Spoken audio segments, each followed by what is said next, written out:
البدع والأهواء، أهل البدع العقائدية وأهل البدع السياسية. نقول بيننا وبينكم السلف، بيننا وبينكم الكتب، كان فيقول البدع بيننا وبينكم.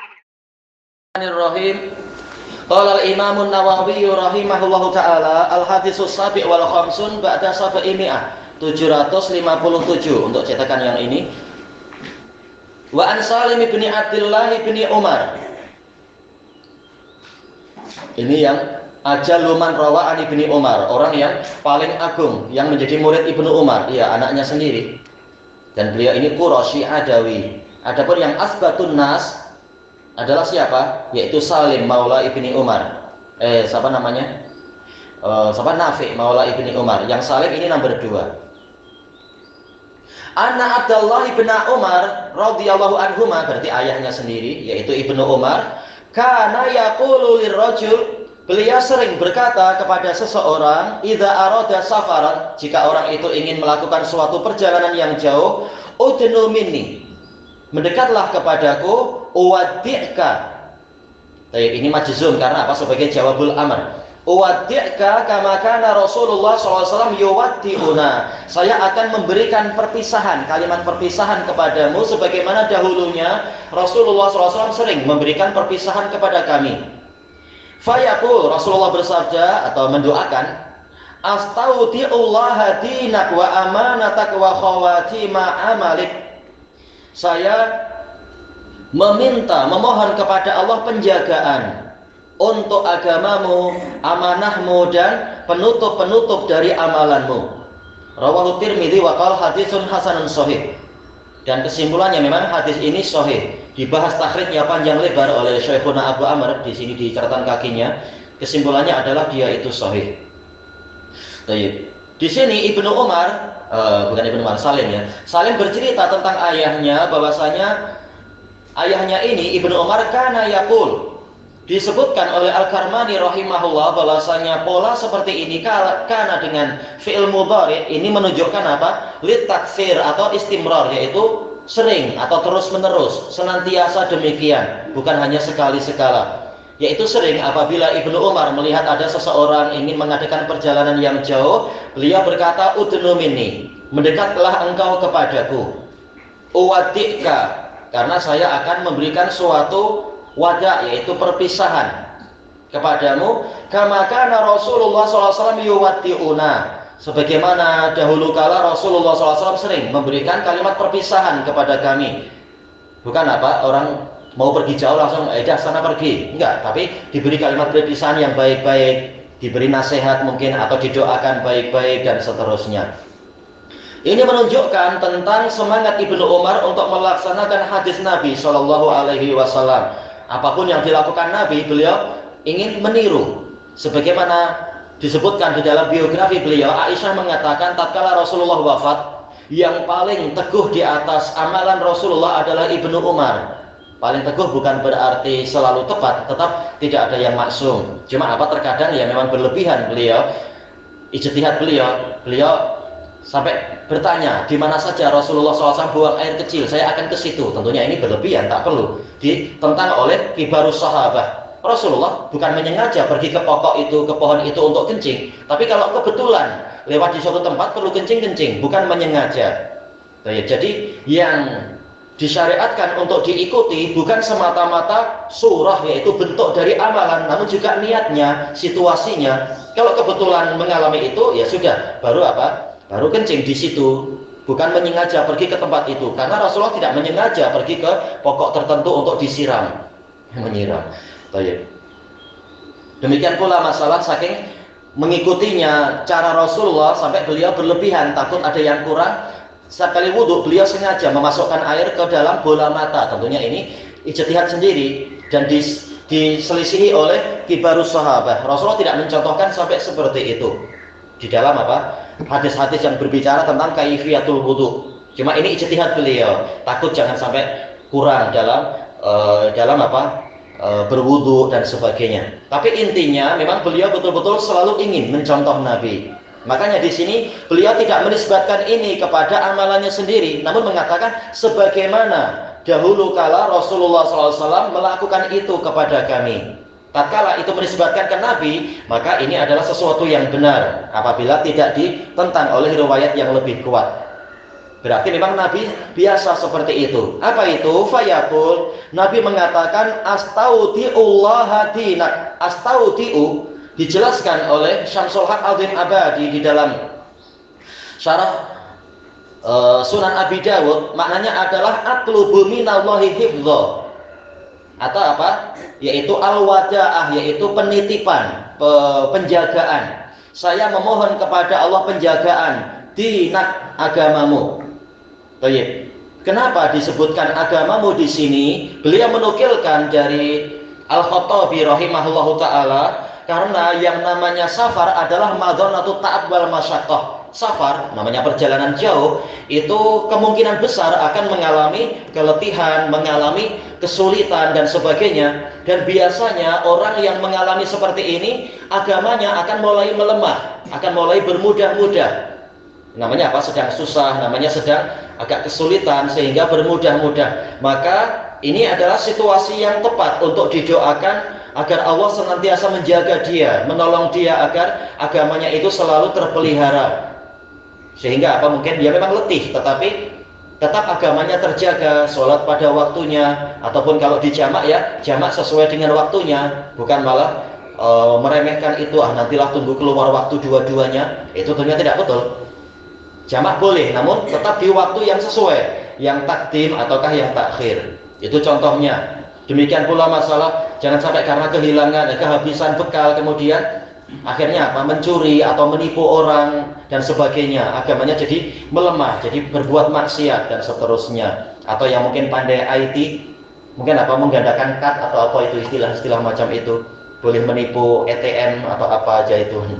Nah, ini menunjukkan agama itu tetap apa? Wajib dijaga. Dan kita bukan orang yang kuat, hanya Allah yang mampu menjaga agama kita. Makanya tepat sekali isi doanya ini, memohon kepada Allah agar agama orang yang safar itu selalu dijaga. Dan safar memang sesuai dengan namanya, dijelaskan oleh para a'immah. Safar dijelaskan oleh Ibnul Qayyim di dalam kitab beliau, apa yang kitab yang Anda sebutkan di awal tadi itu, selain Sawaikul Mursalah, yaitu safar itu dari sufur, yaitu penyingkapan. Dengan safar akan tersingkap hakikat seseorang, apakah dia itu orang yang kedekut ataukah dermawan, dia orang yang kuat ataukah orang yang lemah, dia orang yang terpercaya ataukah dia orang khianat. Ketahuan tatkala mengalami situasi susah, yaitu di dalam safar.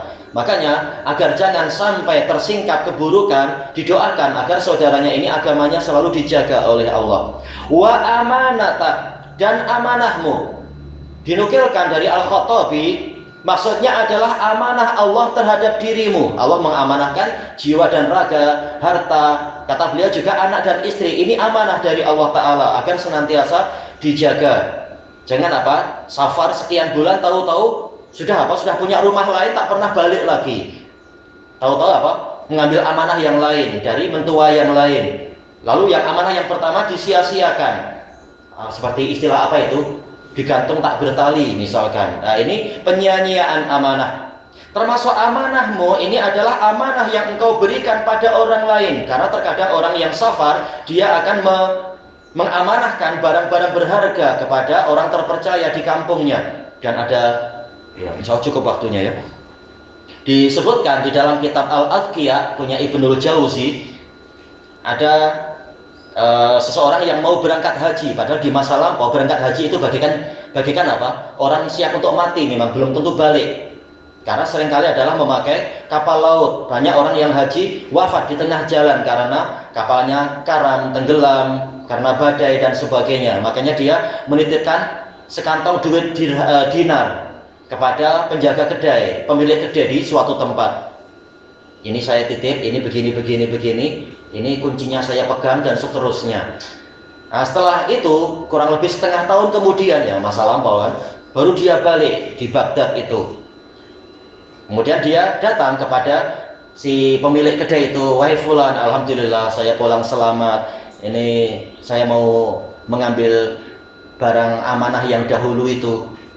dan saya siap membayar seperti yang saya janjikan.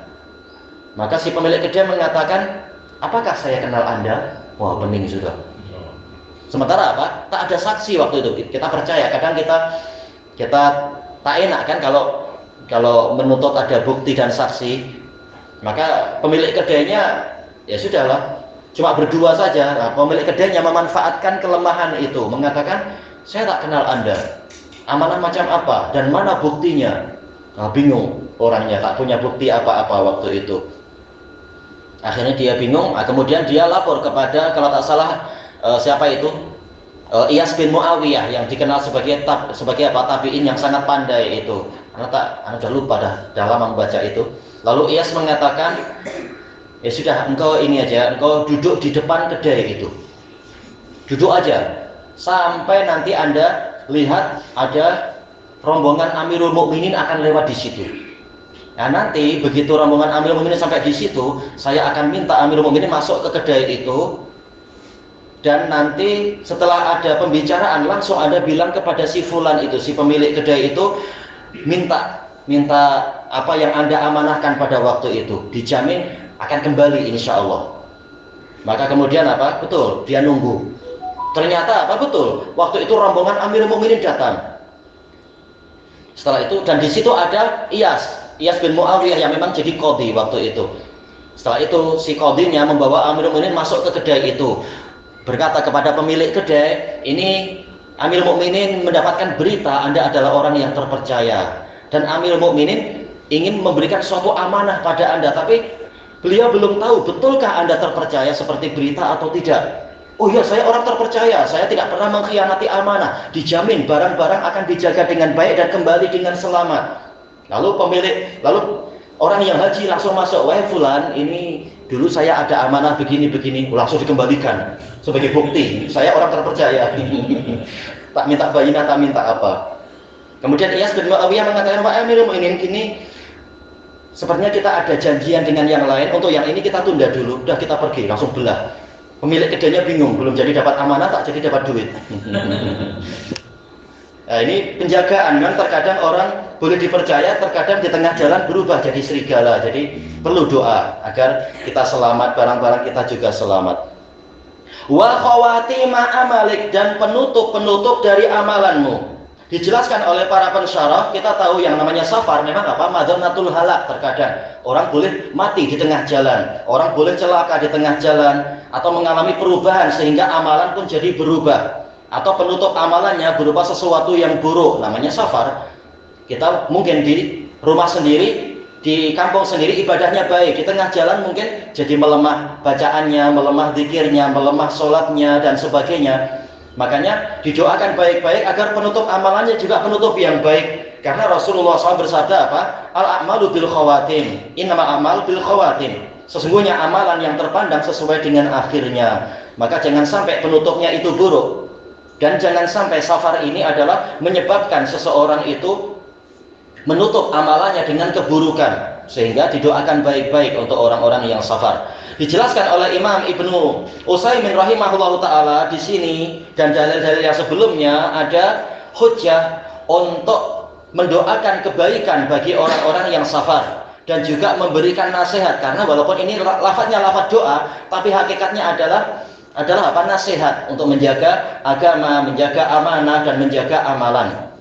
Tidak dibiarkan dia pergi dan datang tanpa ada perlepasan, tanpa ada doa, tanpa ada nasihat, tanpa ada kalam-kalam yang baik. Dan itu diamalkan oleh para salaf, sebagaimana diriwayatkan beberapa riwayat oleh Abu Nu'aim al-Asbahani dalam Hilyah, wasiat Imam Malik kepada sebagian muridnya yang mau safar, demikian pula wasiat Sufyan Ats-Tsauri kepada sebagian muridnya tatkala mau safar, dan seterusnya.